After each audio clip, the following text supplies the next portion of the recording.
Հանրապետության հարաբերությունների կարգավորման շուրջ պարոն Միրզոյանն էլ իր խոսքում շեշտեց, որ Հայաստանը պատրաստ է ստորագրել համաձայնեցված փաստաթուղթը Ադրբեջանի հետ։ Կցանկանայինք իմանալ,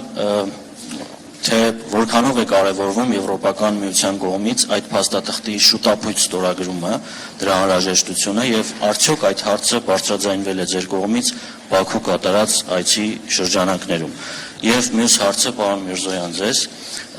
Ռուսաստանի արտգործնախարար Սերգեյ Լավրովը հայտարարություն է տարածել, անդրադառնալով Հայաստանի ներսում տիրող իրավիճակին, մասնավորապես իշխանությունների եւ եկեղեցու միջև հարաբերություններին, եւ այդ առումով նշել է, որ Մոսկվան մտահոգված է ստեղծված իրավիճակով։ Նա նշել է, որ դա Հայաստանի ներքին գործն է, բայց այդուհանդերձ Ռուսաստանի Դաշնությունը կցանկանար, որ իրավիճակը շուտապույտ կարգավորում ստանա։ Կխնդրեմ ձեր մեկնաբանությունը այս հարցի շուրջ։ Շնորհակալություն։ Շնորհակալ եմ հարցի համար։ Ինչպես նշեցի, մենք միանշանակ է, որ խրախուս ոգևորված ենք այս կարգավորման գործընթացով Հայաստանի եւ Ադրբեջանի միջև եւ իհարկե կցանկանանք տեսնել այս գործընթացի ամփոփումը ինչքան հնարավոր է շուտ ամբողջ աշխարհում մեզ անհրաժեշտ է ավելի մեծ կայունություն, ոչ միայն այս տարածաշրջանում եւ այո, ես իմ Բաքվի այցի շրջանակում անդրադարձել եմ եւ մենք խոսում ենք փոխկապակցվածությանը, երբ քննարկում ենք տարբեր հնարավորություններ, որոնք կարող են արկա լինել երկու երկրների համար եւ նաեւ Եվրոպային կապելու կենտրոնական Ասիայի հետ, այս գործընթացը այդ համատեքստում կարևոր է, որ ամփոփվի հնարավորին արագ։ Անկեղծ ասած, այս ասուլիսին գալուց առաջ հպանցիկ հասցրեցի ծանոթանալ իմ սիրելի գործընկեր Սերգեյ Լավրովի այդ մեկնաբանությանը, ուզում եմ ասել, որ պարոն Լավրովի տեղեկատվությունը ճիշտ չէ եւ ամբողջական չէ։ Ես եթե չեմ սխալվում, պարոն Լավրովը օգտագործել է իշխանությունների պայքար եկեղեցու դեմ ձևակերպումը,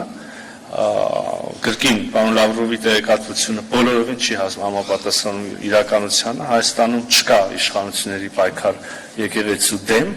այն ինչ նկատի ունի պարոն Լավրովը հավանաբար վերաբերում է եկեղեցական մի քանի գործիչների կողմից Հայաստանի Հանրապետության քաղաքականությանը ուրեմն խառնվելու, քաղաքական գործընթացներին մասնակցելու եւ համաձայն արդեն մեր իրավապահ մարմինների ոչ ուրեմն իրավական ձևով այդ մասնակցություն ունենալու ցանկության, այն է, եթե ավելի ուղիղ ասենք, ապօրինի հերաշրջման փորձերին մասնակցելու կամ նախաձեռնելու շուրջ դրանց այդ ելույթը, այդ դեպքը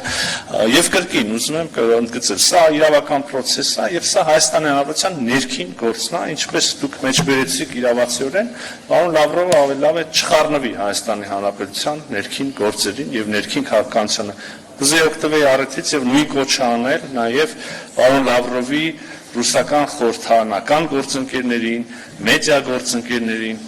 Ես կարծում եմ, որ Ռուսաստանի Դաշնության եւ պաշտոնյաները, եւ խորհրդարանականները, եւ մեդիա փորձագետները պետք է մեծ հարգանքով վերաբերվեն Հայաստանի Հանրապետության ինքնիշխանությանը եւ այլևս երբեք իրենց թույլ չտան խառնվել մեր ներքին գործերին։ Շնորհակալ եմ։